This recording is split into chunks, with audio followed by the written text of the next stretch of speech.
And welcome back to a great conversation we're having here on JKLive Ladies Night. I tell you, ladies light up the bench every time, especially when it's Beatrice Elachi, MP, Dagoretti North, and we have Hezena Lemaletian, all the way from Samburu County, and Gloria Orwoba, all the way from Kisii, both of them now nominated senators. How about that? Oh, what a joy to see. But Hezena, must be intimidating because coming from a male-dominated society. I mean, in Samburu. Yes. Do you think you can make the changes you were telling us earlier? Those camels that are being distributed are being taken by the, the rich, and can you change? Can you make that change? But of course I do, because one of my favorite quotes is by the CEO for Facebook, Sheryl Sandberg, and she says that I'm hoping that someday there will not be female leaders, but leaders, because we should start to be judged as leaders, regardless of what gender you come from, because your performance is what should state who is a leader and who is not. The male leaders have come before us, and they have not done much. So for me, I think I will definitely implement change, because I've already implemented a few things when I was a beauty queen. But now that I have an office, I have a voice, and I can defend my people very proudly and boldly. And I'm fearless, so I'm fearless. I know what I want, and I go for it. Good. I like that. I like that. And I know how to go for it. You know how to go for it. I do. By the way, the world's best nurse, wasn't she from Samburu? No, Marsabit. Oh, yes. Oh, my bad. Yeah. Okay. Closer. Closer. Cousins. Cousins, right? Yeah. That region is They are producing a lot of Kushite, talent. we are Nilot. Potato. But we are neighbors. Okay. Yeah. And this insecurity you talk about. Yes. I mean, you think, and the drought on top of that. Right. I mean, goodness. It's a menace, because like I said in my statement at the Senate, in my own opinion as a leader, I think, and I have reasons to believe that it's not just normal and common banditry. I think it's a very well-coordinated crime. It's a cartel, and it could have global links, because you cannot explain in any way how people who are living in abject poverty, people who do not have proper infrastructure and good internet or anything, can afford weapons more powerful than those of the government. If you remember when His Excellency George Natembea was the regional commissioner for Rift Valley, he came out boldly. The regional commissioner came out to tell the whole country that the bandits have more powerful weapons than us. The police, the army, the GSU. Yeah. He was being genuine, because these people have M16s. The police don't have that. The people being deployed there don't have that. And you see, these people are known. They are just in a certain spot in Tiati constituency. Even the MP from Tiati constituency knows these people are in that particular spot. It's like a no-go zone. Why are they immune from the arm of the government? When disarmament happens, it's only the Samburu people who are disarmed, and the Turkana people. But you see, a bandit is a bandit, and a bandit is a criminal. These people from the Pokot bandits within the Tiati spot will run away. God knows how they get information, but they always get a heads up. They run away. When the disarmament happens, all other neighboring counties are disarmed. And you see, Baringo County borders Laikipia, Samburu, Turkana, West Pokot, and I think, I don't know if they both, but I think Laikipia most and Samburu, the largest part. So the other day they killed a former CC in Samburu County, who was a peace ambassador from the Turkana community, and they killed the 6 soldiers right on the spot. But the government did nothing about it. And you see, growing up, I grew up facing these things. We would sleep with shoes under the bed, and my mom would be like, just let's prepare to run anytime. Gunfire was like fireworks growing up.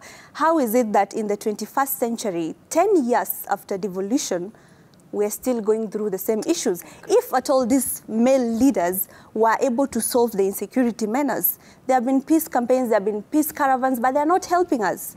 They're not helping us. We just need like a ruthless, thorough action against these people because they are known by name, they are known by location, and the government should employ more intelligence to make sure that they are monitored so that when there is a disarmament, they do not escape to any part. No. Because at the end of the day, it's the women that give birth to these people. When your kids become bandits, you know them by name.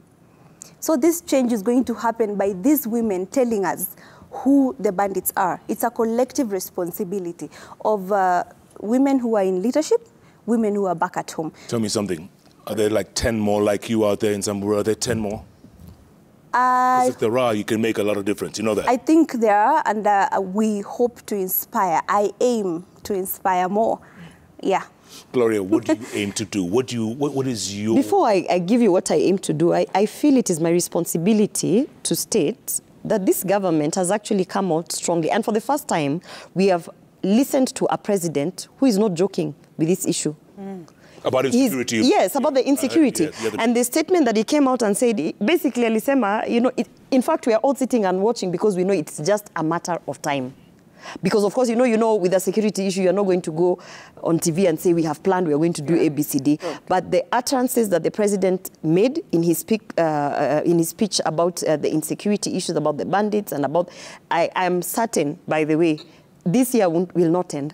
And it will disappear as if it never existed because, allow me to say this, it is, in fact, it's a well-coordinated industry. It's an industry. It's a cartel. Yeah, it's a well-coordinated industry. And I even believe that the reason it has been ongoing for so long is because these people enjoy some level of security from high offices. Mm. And, you know, the easiest way to show Kenyans that indeed we have a new leader, we have a new president, we have new governance, is just to show us what is the difference. Because these people have been protected in the last government and the industry has been thriving. So we are actually waiting to see, do we have a new president? And, you know, I'm sure before December, we will be back here on this bench talking about, wow, for the first time in the history of Kenya, ABCD. So for me, I'm very confident in that. Jeff, you know the wearer of the shoe knows where it pinches most. Mm-hmm. So the pastoralists from these bandit counties, or bandit-prone counties, are in a better position to speak about this. My sister here says that people in high places might have been involved in the cartel of banditry. But you see, the names mentioned and the people accused of sponsoring or knowing who these bandits are, being directly involved, have moved to Kenya Kwanza side. And they are known by names. The president went to Baragoi the other day, came out very boldly, castigating the banditry and even warning them with very harsh terms. But what happened? 24 hours when he landed in Nairobi, there was an attack. Some people were deliberately poking the administration's nose. What was done? Nothing. Jeff, as we speak today... No, not nothing was done. Wait, let me speak for my people. Something was done. Today, there was an attack. Yesterday, there was an attack. So I'm sitting in the chambers and I'm receiving reports. This morning, in fact, on the day the president left there, before 24 hours were gone, 200 goats were taken of the Samburu community, not far from Maralal town. That's our county headquarters. This morning, even yesterday, there was another attack. This morning, there was an attack in a place called Sepei in Pura. 47 cows were taken and one fresh university graduate was killed this morning. The community managed to chase away the bandits. In the afternoon, when we went for the second session in the Senate, there was another attack. Goats from 4 families were taken. So how can you tell me this is an emergency? This is a thorn in the flesh. The government is supposed to act with speed because human lives are involved here. And Samburus cannot die like flies. But you see... Jeff, I was... Mheshimiwa, you want to say something? Yes, let me say this. And I know my senator won't be very happy, but I'll say it. You see, we cannot be a country, as she says, in the 21st century, Atia Pokot comes, kills a Samburu, then the Samburu will follow, then the Turkana will come. I think we are not, I mean, for me, and this is now, if it was me, I think this is an area that needs serious thinking. Before even we get to Congo, where we are headed as KDF, I think we need to enter in these prone areas. Yes. First of all, you need to put a road. You see the way we dealt with our guys in Mount Elgon. And the moment it starts, I want to plead now with the people, because they are the ones who make government again leave. Why? You start crying. Oh, you are now killing our people. Can you leave it to be dealt with? And keep quiet until you deal with the matter.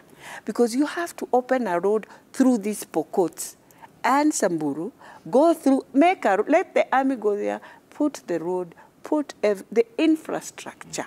Because why they take advantage? There is no infrastructure. Yet Kenyans have ensured, as she says with devolution, honestly, the monies that have gone to some of the counties there, I mean, it's unbelievable that today we are speaking the same language we spoke during the late Moi, I mean, during Moi's time. We are speaking today. It's like we're living in the Stone Age. Actually, I totally agree with Mweshimo. I don't know why she thinks I will oppose that, because according to me, you need to be ruthless, as Gloria says. But that is what that is exactly what I say. And a bandit is a bandit, regardless of what community they come from. If it is a Samburu bandit, let them be ruthlessly handled. If it is a Pokot or a Borana, let them be ruthlessly dealt with like a criminal, because they are criminal regardless of what community they come from. But when you see, like my sister here said, there are people whom have been suspected to have been covering and sheltering these people and giving immunity. Because how do you explain that their disarmament had happened, but these people still acquired guns? Where are these guns coming from? If it is the border of Ethiopia or Somalia and South Sudan, let it be open, let it be protected, let the government put people there to control and monitor the gun trade. Because I think another easy way to catch these bandits is to monitor the gun trade. Because you can trace guns. And these guns I'm told the bullets have numbers or codes. The guns themselves have codes. Where are they coming from? But you see, it means there is someone who is protecting these guns moving from wherever they are moving to these people. And if you read the Sentry report by the George Clooney Foundation, it delved deeper into how these small bandit attacks that we call community, it's a cultural thing, are very well connected to multinational corporations like Chinese meat farms. They are very senior people who are mentioned to be sponsoring. Who knows, because we are not far from the border, who knows if this whole entire circle is like one cartel operating? Because like early this year, we made a press statement with Samburu professionals, and we were shocked because bandits, let me now say just bandits generally, attacked a certain village in Samburu North, near Baragoi. It's called Marti. And 1,000 strong bulls were stolen. Strong, very healthy, fat bulls were stolen, and they disappeared into the thin air. The police, the army came there with the choppers. They were not traced. They managed to recover about 400. Where did the 600 go? No, Gloria, you wanted to say something? Yeah, I wanted to respond to the question. Sorry, I question. You had asked me a question about whether... your vision. What do you want to achieve in this 13th Parliament? I think I came with such a big vision and all the things that I was going to do. And very quickly I realized those were not realistic. Those were theories, and you know, you enter Senate and then, you know, you realize there's protocols, there's bureaucracies, and then you're like, if I even, at least now my vision, I've brought it down. If I even just come out with 2 bills, 2 that have just, you know, gotten into law, then I'd be happy. So right now, my focus is on the ICT and the digital economy. because it's my strength, it's my background. I have a little history on it. So I have a bill on the Konza Metropolis legal framework because they don't have a legal framework. It's actually operating as a PPP. So that's one of the bills. I have a bill on data protection. We have a serious issue, Jeff, by the way, in this country. We are allowing multinationals to make money out of our data. One of the simplest explanations, so that I don't go into details, is that we have communication authority. In order for you to be a data processor, anyone who collects data of any sort, like whether it is private, personal, biometric, whatever data, you have to go register yourself with communication authority. And then based on that, your business is taxed and some money is remitted to the economy. And can you believe that Facebook is not registered in communication authority as a data processor? What? Instagram, none of the social media, they are not registered. So therefore, one of the things is that because they are not registered by communication authority, they are not regulated by communication authority locally.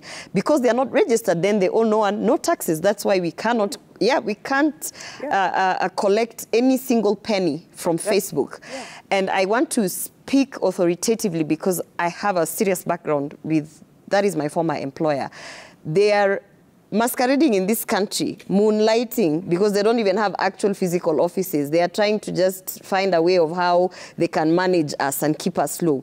But what essentially happens in every other country that they operate, in Europe, in the US, in wherever, is that number one, you go and register with the local authority that is a regulator of some sort. That would be communication authority. That means number two, you become a taxpayer, tax-paying entity. So you'll be remitting some of the monies that you're making as an institution to, we need this money. You know, we need this money so we can pump it into the hustler fund and let people, you know. And then number three, because they are not registered and because they don't operate in this country as Meta, as their official, and it's not only Facebook, it's also Instagram, which is also owned by Facebook, WhatsApp, which is owned by Facebook, but Twitter, all these entities. In other places, they're registered, they pay taxes. So here, that's one of the things that I really honestly, like, for me, I would have achieved. Just having this conversation here is an achievement, but at the point that I leave Senate and I see that this is the tax that has been collected from these data processors and collectors who are actually using, they're using your information to be able to create some metrics of some sort and then collect money from all these other organizations in terms of spamming you with advertisements. So you should be able to be a beneficiary of that money that they are making. So for me, that's one sector that I really want to clean up. And it has caused a lot of ripples because Media Council is also partly somehow involved. My statements are just around their ICT and media and communication. But most importantly, I think if by the time I'm done with these 5 years in Senate, if in the 2027 general election, we have just 5 women vying for any other seat other than women rep in Kisii County, I think I can just go put my legs up and be like, thank you, God, I have put an impact.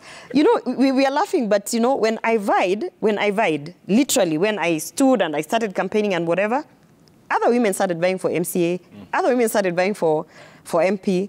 It was like an instant ripple effect. And maybe they didn't go all the way to the end, but the fact that they were brave enough to say, hey, okay, I think I'm going to ask for this seat. So for me, it's not a lot, it's not too much, but the digital space, which is one of the promises that our president has actually put out there. There's a promise on the digital economy, and I want to be able to help him to make that money through that space so that we can pump that same money back to the hustler fund or back to the digital highway or, you know, the 100,000 kilometers that we want to ensure everywhere we have connectivity. So I think that is my niche and that's what I want to focus on. And of course, I'll try and participate in the affirmative action projects and plans because I'm nominated to represent women in the Senate. So I'm also trying to be active on that level. Nice. Yeah. Nice, very nice. I didn't know of that about Facebook and no, but they don't pay taxes. They don't pay taxes to this country. By the way, we have summoned. How many people pay taxes? No, but people didn't know that. And KRA is busy chasing the rest of us, huh? Yeah. Huh? A few of us. But you know we are changing that, Jeff, eh? We are. Yes, this government is, and that is why I'm telling you, I'm passionately saying that we are going, when we are talking about taxing people in that space, the online space, it's not the thing that somebody introduced, which is so useless, about taxing content creators and, no. It's about anyone who's a data processor or a data handler who's using your data. Even this recent Safaricom registration thing, which is illegal, by the way, with taking our pictures and what, that data is being traded by third parties. And I actually, they can't, it is factual. I'm telling you that they are trading our data with third parties, or at least third parties are engaging with the data that they are collecting, and you don't even know what they're doing. They're creating metrics. Now the AI industry is big. And you know they've set up many secret research labs for AI in Africa. And I would not be surprised that Kenya is one of the places. And those are, when you look at the parameters with which they're researching, some of the activities are illegal. But you see, I'll agree with Gloria. Yeah. You see, the time we were doing exploration and research on our minerals, you tell me how many Chinese companies know what is on the underground for Kenya. Mm-hmm. Right. A lot. Many of them. Yeah. And so even this thing of Baragoi, we need drones. You can't tell me you cannot trace. Not in this digital era, surely. Yeah. We have to change, come out of arms first and just go and look, use the satellite to just get everyone, first from top. So that by the time you are hitting on them, you know exactly where you are hitting. Yes. You know exactly. Yeah. So the police, the army cannot tell me you are still going to use your Land Cruisers. No. You have to go fast and just do the same way they do when they are looking for minerals. Why can't you do the same? Underground. Yes. And they know what we have. And they know what they have. We have. So how can us don't know even where our cows are headed? I was just about to say, I mean, it sounds so primitive. I'm sorry, for lack of a better word. Yeah. It sounds so primitive. But that's why we are called marginalized counties. It's true. I think it comes with its own misfortunes, because like Mheshimiwa Beatrice is saying, we need more intelligence reports, accurate intelligence reports, because it's not that we've not been having reports, but they have not been accurate. So I'm hoping with the new government, especially the new CS and the new IG, that they will be focusing more on information. They say information is power. So you cannot go and attack people who know from a terrain or a forest like Kerio Valley what happened to the 42 soldiers. The army just left Nairobi, walked into Kerio Valley. They do not even know what this place, but all of them were killed. So if they had proper information, if they had proper intelligence, they will not have succumbed to that. We will not be going there every year to celebrate a memorial of something we would have avoided. And I'm glad because we've had several meetings with the stakeholders, and we are really hoping something will be done. But for now, we are just hoping. And Jeff, before on the issue that you're talking about, I want to just give her a little bit of hope, and Kenyans. You know, one of the promises that this government, and it has started working on, is digitizing government services across board. And that includes the police service. Digitizing, it means bringing it to 2022, where you use technology. And I can tell you that there are very advanced talks of having investors coming in to set up a drone school and a drone, let me say the drone industry. So it will be a school where you can get your military trained. They'll also be assembling the drones and, you know, a whole, you know, end-to-end blockchain on the same. And I'm hoping, because the idea of digitizing government services actually came about from issues such as the insecurity issues. The land issue, you know, when we were digitizing the title deeds and things, that's a whole other, because it causes conflict. You know, we just saw the other day that the lady, the family that was actually evicted in Westlands. Yeah. So this digitization of services, it sounds very basic, but it cures a lot of problems, and security is actually one of it. But you see, on that one of land, yes, I'll tell you, it is digitized in Nairobi. And if you'll go, you will know the owner of that land. And the owner of that land is not those who evicted. You will find it is still that mama. And so it is very sad. In Nairobi, by the way, even when I'm seated here, I will tell you, this land right now is for who? It's so easy nowadays. So as we move even in digitizing everything. And I remember we have young people who have already gone for training for drones and all those. Do you know, even for them, just to do a movie, like you want to get into KWS and do a movie. A film. They are charged, so they told me the fee itself is so expensive that they wonder, why did they go for this training? Right. And you can imagine, he's a young person who wants, he's in innovation, he just wants to bring out, his friends are about to come, assist him, just to boost him. But then when he walks into a government office, they tell this young person, he's wondering, so what was the purpose of the training? What is the purpose of going to college and do this? You're trying to run away from being employed so that you employ others. But still, so I know we have to bring in also policies to support young people. And where they can do something that you feel this is going to bring, it will add value to the country and it's going to bring employment and creation for young people, why wouldn't we just first give them that a grace period in terms of, we've given you 3 years to build yourself. Take a license, do this. After 3 years, we now come. I think we need that. Like a grace period. They need a grace period, absolute grace period. I think we also need like a Marshall Plan and a multi-sectoral approach in handling issues like whatever is happening in the North, because like Mheshimiwa said, there is need for proper technology, proper infrastructure. Like if the government completed the road from Maralal to Baragoi, that would open up the region and expose people to better things and give them a better mindset. For instance, what happened with the Isiolo Marsabit Road, the Great North Road, when it was a rough road, there used to be a lot of attacks. When we'll go to school by lorry or bus, there are chances you will be stopped, robbed of everything. But ever since that road came, it's been like very rare cases of banditry attack on that road. So there's something that comes with the infrastructural development. It opens up the region and then reduces the marginalization, because I think that's the thing that makes people have that mindset that if you rob from me, I'm going to rob back from you. And that's as far as it is. Even empowerment. It's robbery with violence. No, I was told you take my cows, I take your cows. They don't say it was rob. No. They say ng'ombe mechukuliwa. Unaenda kurudisha. Then unaenda kurudisha. Yeah, because now kama serikali haiko, you know. So they don't. If there are places without network, like the Safaricom cannot even go and put their masts there because there is insecurity. You can't secure them enough to be able to install the masts. So kuna place where if the cows are gone, they are gone completely. You can't trace them. Even if the government comes, they cannot, you know. And then there are places, the terrain is so rugged. So there is Kirio Valley and the Malasso escarpment stretches all the way to the north.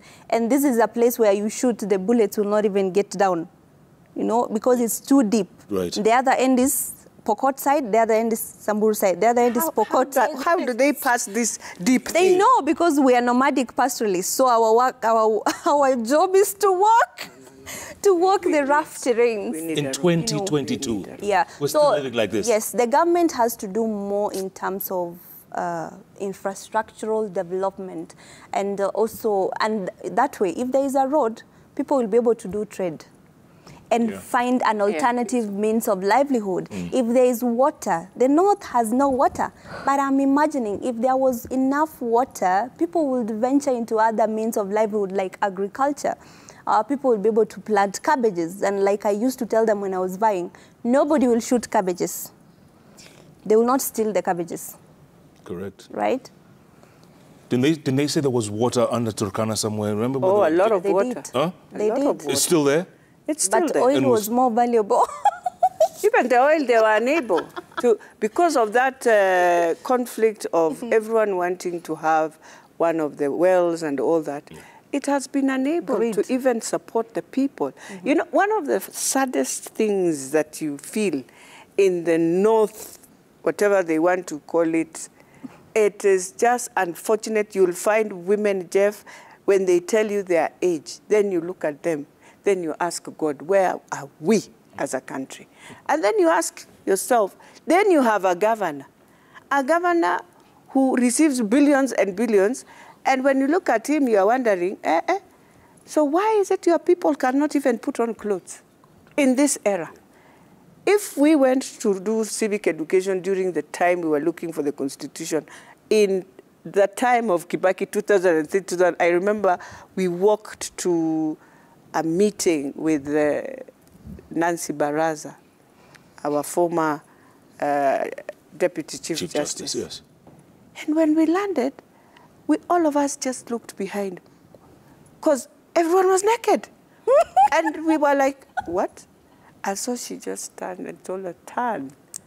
And so we are turning, but these ones, they are wondering, why are you turning? And we had to do this civic education. I mean, so I'm looking at that time, 2003. And when I went back to campaign, inside, I met the women seated down, and they were naked. I told myself, why 1 trillion has entered this county, I don't understand. A trillion? A trillion in 10 years. A trillion shillings. That is how bad, and that is why you will wonder whether it will ever change or what will really happen. I mean, Samburu is a small county, so I don't want to talk about it, but I'm just talking about Turkana. Good Lord. A trillion I think the problem is common across. And that is just the 10 billion you receive every year. Then you have economic stimulus packages, then you have CDFs, then you have women reps, then all that money there. Then you have donors and everything. So, as we speak as a country, I think it is time we become very serious that if indeed we want our country to grow, then we should not be joking with public resources. The way we have joked for the last 10 years, it should never happen again. Absolutely. It is very sad. And this thing of us just refusing to be bold, that indeed we left local revenue to be collected by governors. I think it is time government collects. It doesn't take what is of that county, but at least let it collect and then say, we have collected for this county this money. And therefore, what we are giving you from the national government is cut and give them now what they need. Because that is where we have messed completely our country. Then we cry for debt. It's because we are misusing. In this country, Jeff, every day we spend 8 billion. We collect 5 billion, so we are in a deficit of always 3 billion in a day, what we spend. Every day? Every day in this country. So even when people talk and tell you things, remember, we spend 5 billion. We are supposed to be spending 8. But because we go into a deficit of 3, we spend 5 billion in this country. A day? A day. A day. Wow. Let's go to the magic wall, folks. This is powerful conversation, powerful. And there's a lot of response, lots of response. Tweets coming in very thick and very fast. Truth Master, okay, that's what you call yourself, Truth Master. Ask the good women leaders, 1, what are they doing to change the narrative that women are their worst enemies? And 2, have they considered mentorship programs for young aspiring women leaders? And 3, when are we likely to have a strong woman presidential candidate? Okay. Women, you are your own worst enemies. What do you think? I would like to take that one. Gloria. Why is it that when women are competing with women, they are referred to as enemies? And the men? But when men are competing with men, they're okay. They are their best friends. Because when you look at politics, for instance, the front runners in this past election, there were 2 men, right? How come we're not saying men are their own worst enemies? How come you did not back up one man? You know, one camp should have said, how come? So that narrative that women are their own worst narrative in itself is a lie. It's a lie. We're just, the same way men compete, you know, healthy competition is the same way women compete. Sometimes maybe not so healthy, but also with men, sometimes not so healthy. So competition is just, it's competition. So that narrative does not exist. And let them remember, anytime they say women are their own worst enemies, they should now reflect, who are you competing with? You're also competing with, how come you're the enemy of that man? Exactly.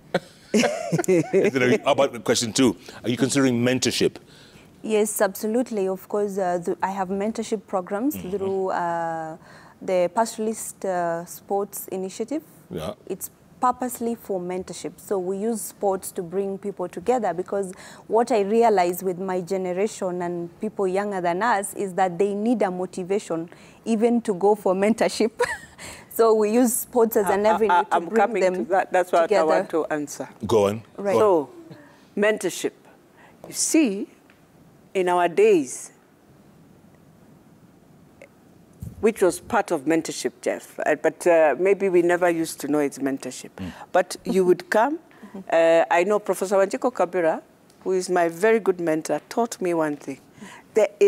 You can't be saying you need a job, and in this job, you don't want to even volunteer, even just for 1 month, just to get to understand this job. And that is the challenge we are facing today. So somebody comes and tells you, can you mentor me? And you agree.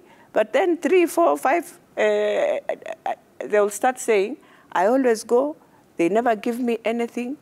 If you are waiting to be given something, that is a job. That is not mentorship. I want to be very honest. Yes. Because you mentor, we worked for 1 year with Daisy Amdani for Prof. We never stood to her to ask, give us this. It was our duty to go and look and get what we want. But she gave us space to learn how to work in women organizations, to be able to go. And when there are trainings, she will send you for the training, you'll be paid because you've gone to train. Right. But when you're there, you continue doing what you're doing. And I want to appreciate that I picked university students in 2011. And for sure, they volunteered. They never asked me until we came. When I entered the Senate, I had to go with them. I have worked with them. I know even in the constituency, they always ask, who is this Mwangi? These are young people who volunteered 3 years. No pay, no nothing. Whenever you get something, and they were doing their things in campus. As long as they had somewhere, they would come and go back to campus. And so when anyone wants mentorship, do not go there with the mentality that there will be money. But go there that one thing, doors will open, you will gain experience, and there's no way when I'll see something that needs to assist you that I'll block you. Definitely, I'll open that door for you. Good. That is the best mentorship you can give someone. Okay, last question that they asked, that Truth Master asked, when are we likely to have a strong woman presidential candidate? Gloria? They are here. Is that you? What is the 5 years after 2033 is what? I will vie for president. You know, we are laughing because... 2037. Can I tell you something? In 2019, when I came back, I did my first ever interview with Gerald Bitok. And we didn't even have anything. It was a Facebook interview. It was like, he had nothing. And he asked me, where do you see yourself in the next 5 years? And I said, I'm going to be in government. I'm certain about that. So I keep telling him, please don't have to take your clip because, you confess and then... No, that one I agree. So you're going to run? So, 2032, 5 or 10 years after... You see? I was very right, yeah? Yes. I'm going to run. I'm going to fight. Because, and people are asking, why not now? Now, I'm just still even learning my standing orders in Senate. So I need to learn how the House operates. I get some mentorship. So, no, now I'm not ready. I'm not ready. How about you? Would you? Yes, of course. I've seen a lot of Kenyan youth. I'm representing the youth in Senate. So whenever they see me speaking, they're like, we are seeing a deputy president, a future deputy president in you. But I welcome the idea. And I think because I'm a minority and we have a long way to go as a country, we have first of all to debunk the poison of tribalism across the whole country. When we have a mature nation strong enough to be able to elect a minority person for presidency or deputy, then I think that is the time I will be ready and ripe. And maybe it will not be too far from now. Very good. God willing. I like that. I like that. Well done. Ranto. Okay, that's your name. Such a young crop of intelligent leaders on the rise. Pongezi to these ladies, breaking the glass ceilings to bring solutions and new energy to leadership. Well done. Thank Ongera. Very good. More tweets, thick and fast. Mwema Alvin says, the state of insecurity in Samburu County is something that needs a lot of concern from both leadership houses, Parliament and the Senate. Let the government deal with this before sending troops outside the country. You just said that, Mheshimiwa. Yeah. We're sending troops to DRC. We've had troops in Somalia since 2011. Before we do that, can we go to Samburu, Turkana and Pokot? Then now we can... And the country must deal with internal terrorists before it can demonstrate its capacity to deal with external terrorists. Absolutely. And offer help to other people, you know. Good point.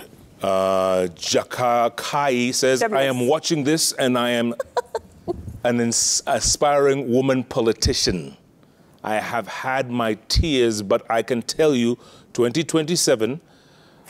fears, sorry, not tears, fears. But I can tell you, 2027, I will get out there and go for what I want. Nice. I'm gonna be shameless. Dare to be shameless. Just be shameless. Nice.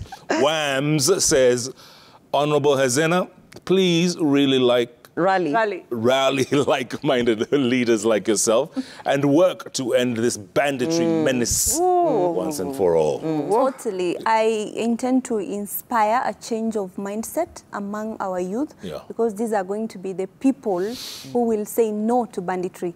Because in our communities, it's the Morans, the young people, the teenagers, the youths that go out there to fight. It's not the Wazes, it's not the old people.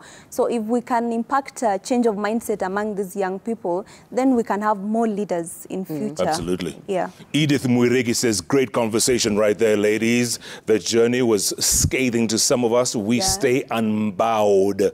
The decision table cannot be complete without women. Represent us. And if they don't allow us on the table, we are going to be like Millie Odhiambo. We are going to stand on the table and possibly pee. Wanjala A. Majimbo says, we are proud we are proud of our female leaders, but we would like them to correct the stereotype that because men have been leaders for a long time, then the problems Kenya faces are possibly a result of their bad governance. True. And I've always said, I wish we can just be given 5 years, this country, 5 years. That's all you need. Come and take it and you'll see how Kenya will be. 5. 5. You turn it around. Oh, yeah. I agree. Trust me. 5 years. And you just give these women, without questioning, just let them work. Yeah. They will work day and night, Jeff. This thing called Samburu Siji, what, hey. You cannot, by the way, you won't hear it. You won't. Let's get some closing thoughts. It's a great conversation. Let's start with you, Hezena. So I've just gotten a message from the principal of my former high school, my only high school, St. Teresa's Girls Wamba, and he tells me the girls are watching us live. Is that right? And they're actually in school, it's a mission school, and they are asking me where I got the courage to speak in large crowds. From Wamba. So I'm telling them it's from the thorny savannas of Wamba. Yes. And they're asking me what the secret is. So I would like to tell them that, yes, I used to be a very shy girl in high school. And I learned how to speak, especially during debate sessions in school. And what I discovered is if you fear looking at the crowd, if you are intimidated by the crowd, you look at the clouds. So even in those Azimio rallies, I used to look above people's head and look at the clouds and say whatever is in my head and heart. Yeah, so I would like to tell the young ladies in this country and the young men too, to be bold, to be assertive, and to follow their dreams, regardless of who is ahead of them. They can always create new paths or follow in the paths, but like they say, a leader shows the way, knows the way, shows the way, and leads the way. So in whatever capacity they are, they should lead the way always. Are they watching you all the way from Samburu right now? They are in a place called Wamba, Samburu East. Good Lord. Very remote part. And they should be asleep, but they are watching us live. Thanks to Jeff. Thanks to Jeff. No. It was good for them to watch. St. Teresa's girls. Teresa's girls. Yes. Mentoring. That's mentoring. Mentoring from here. Yes. Yes. And I think actually about mentoring, what people don't understand is that mentoring is a process. You cannot say you are mentored by someone who is away from you. But mentoring is someone who pulls you, nurtures you, polishes you up, teaches you the ways, and holds your hand sometimes. Oh, yeah. It's not a one thing. It's not like there is something else they say, like having a role model. A role model is someone you can watch. Like I have Ilan Omar as my role model. Sophia Lepushirit is my role model and mentor because they walk the journey with you. It's about polishing who you are, how you handle issues, how you relate, interpersonal skills, and how to deal with situations. Absolutely. Big shout out to the young ladies at St. Teresa's in Wamba. Wamba, Samburu. Gloria, closing thoughts. She was just talking about role models, and I was like, yeah. That's actually, you need a role model, because without one, there's no vision somewhere.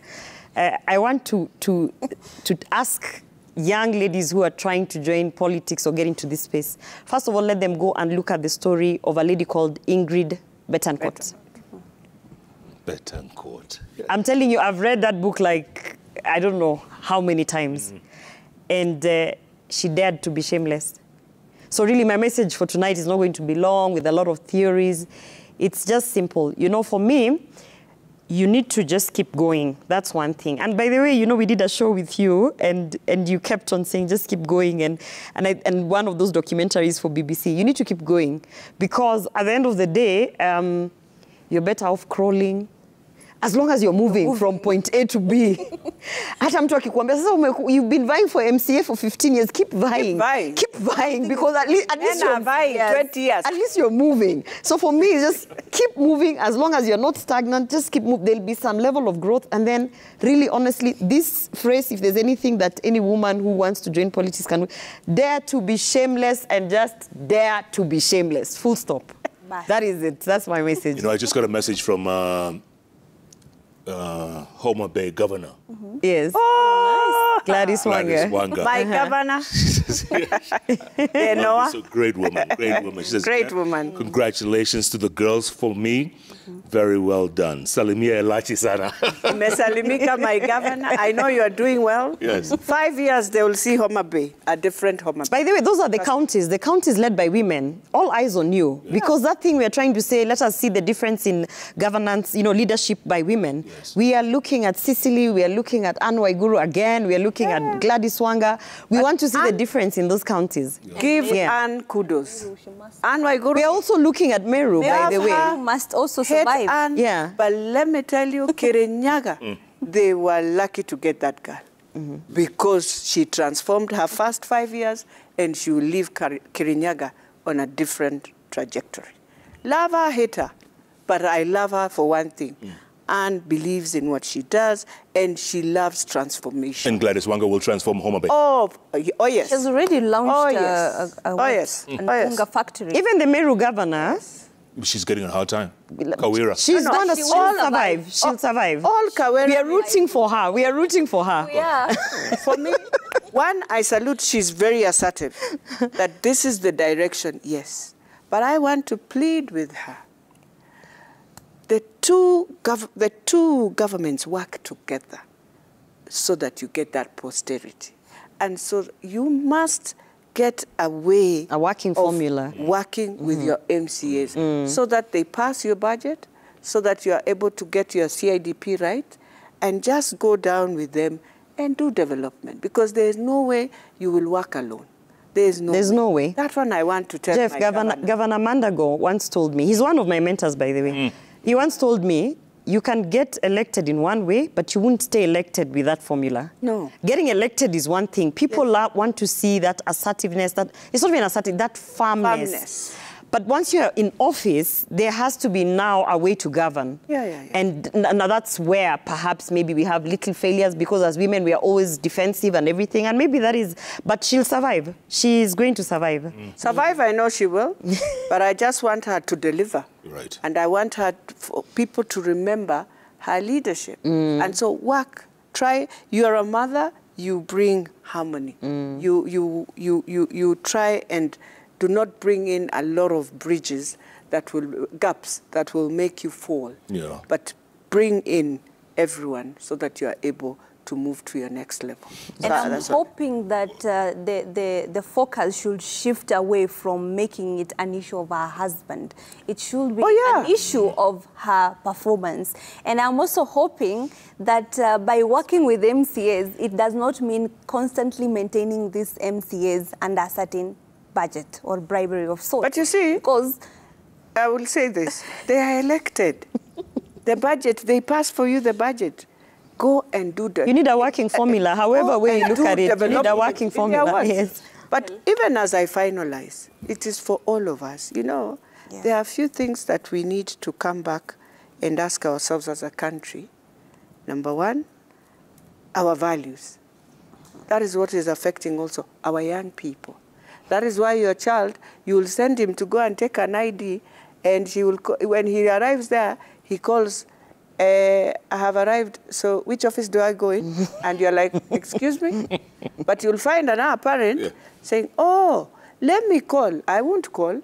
No, you're 18, you go. The same way I walked into school, into campus, go. So you've been in campus, just walk, figure yourself out. With respect, just say, I have come for my egg. So parents are also contributing a lot in the challenges that we are facing today. Real quick, before we finish, Hezena, and we're talking about insecurity in the counties, right? Yes. In your inner city? Yes. Of late? We are being mugged. You know? Burglary. Very badly. By border riders. Yeah, everyone. Everyone. Yes. I mean, but this is what this is what I'll say, and this is what I will plead with the governor. It is important to give registration to all your borders.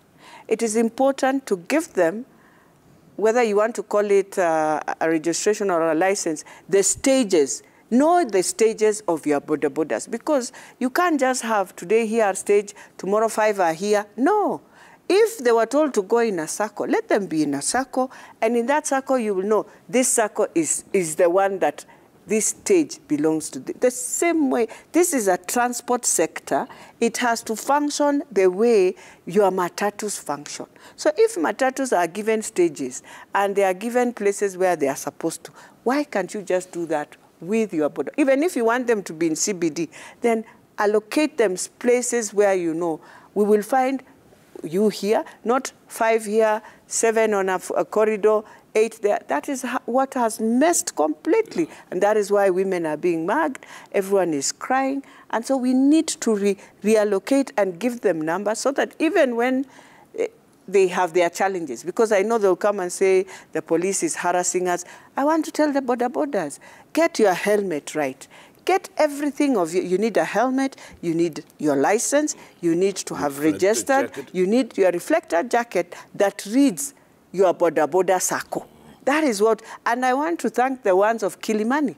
Kilimani borders are clear. They even have an office. They even have an office where you will find them. And they know this is our industry. We must protect our circle. But these things of small, and then you find 3 people, 4 young people on a border, that's the time one is used to mug, the other one is riding, and that's how things are just moving. And so I would wish to really request the county inspectorate. We are not saying harass, but we are saying, can we reorganize it to be in order so that people do not come and take advantage of the disorder? And so everyone is just coming with their borders, and at night I hear others hire. Why are you hiring a border? Then if you have a border, you are sharing 2 of you. Both of you must have the numbers. And this one will show this is the time I pick my border. I take my border from morning to this time, and then I give my other colleague who is going to look for from 2 to this time. Right. But there are many other things. There is garbage. There is the issue of reorganizing how even people are doing trade within the city, because many people are saying when they are coming out of work, it is impossible to get to the matatu. So I'm hoping they can reorganize for it to be in order, and also Kenyans must also appreciate order. You know, every time we talk of order, it's not just about the county doing it. It's also about you as a Kenyan. You have gone to do trade. Why would you litter where you want to do trade? Why can't you pick up your garbage in the evening and leave the town clean as you go? Because those are some of the things that are just making things so impossible. But then, don't forget, Jeff, we have a very, very clear, solid waste bill, act. We have an act of air pollution.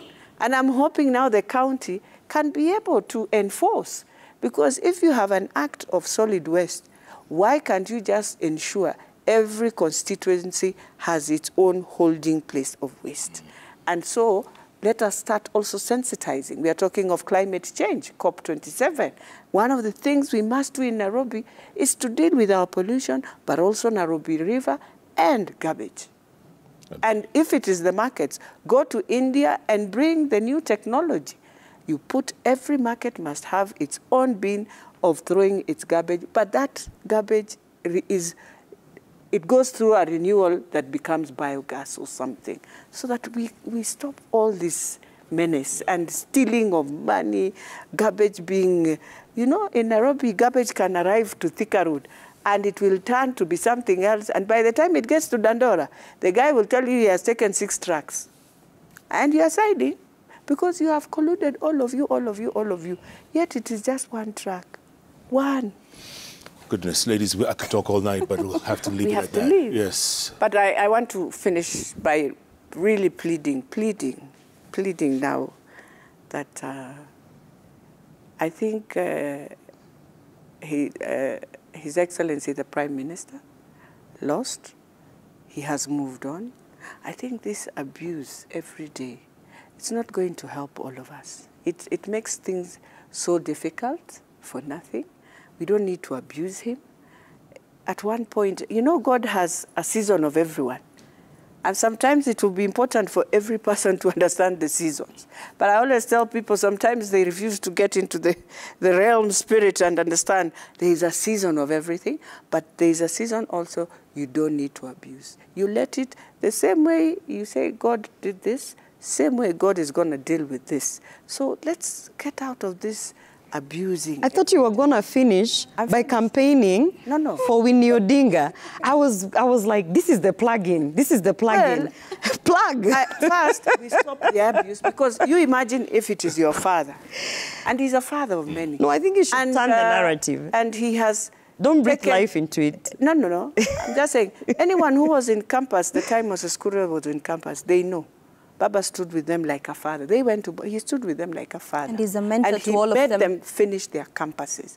So I am not saying do any, I'm just saying the abuse. I love Trump today because the Democrats continued just abusing Trump. And look. He might come back. Oh, yes. He might come back. That's why don't concentrate so much on something that God has given you. Concentrate what God has told you to do. You're in a season where God has said, I have given you a position and you must bring change. All right. And that's it. Take your position the way God has given you. Move with it. For Winnie is going to go to Iyala. He's a young That is the woman, narrative. like that is where we... That and is the thing. There's nothing going around it. Yes. And bringing us stories of, oh, she is coming as Winnie. And I want Kenyans to know Winnie. She has worked. Yes, she's the daughter of the Prime Minister. That does not mean she does not deserve. Because in this country, many people have taken their daughters as ambassadors. They have worked in ambassadorials. Sons of people have gone to Iyala. We have to congratulate all of those candidates who made it to the shortlist for Iyala. The nominees of Iyala. Yeah. And we must recognize, and I say this with all due respect, that at least there's an intentional approach by Kenya Kwanza to meet the 2/3 gender rule in each and every step, including the nominees of IALA. Okay. So, and also, they are women. In terms of merit, we must recognize, and that's why I was saying, you don't take this time to do other things. Take this time to plug in. I was not doing other things.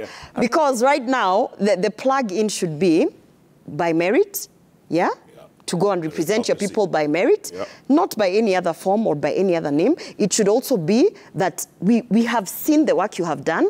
And so for those nominees that who have been put there, we are saying that at least Muki campaign with some level of, you know. But I met one young man from Kenya Kwanza. We have to end this. We have to end this.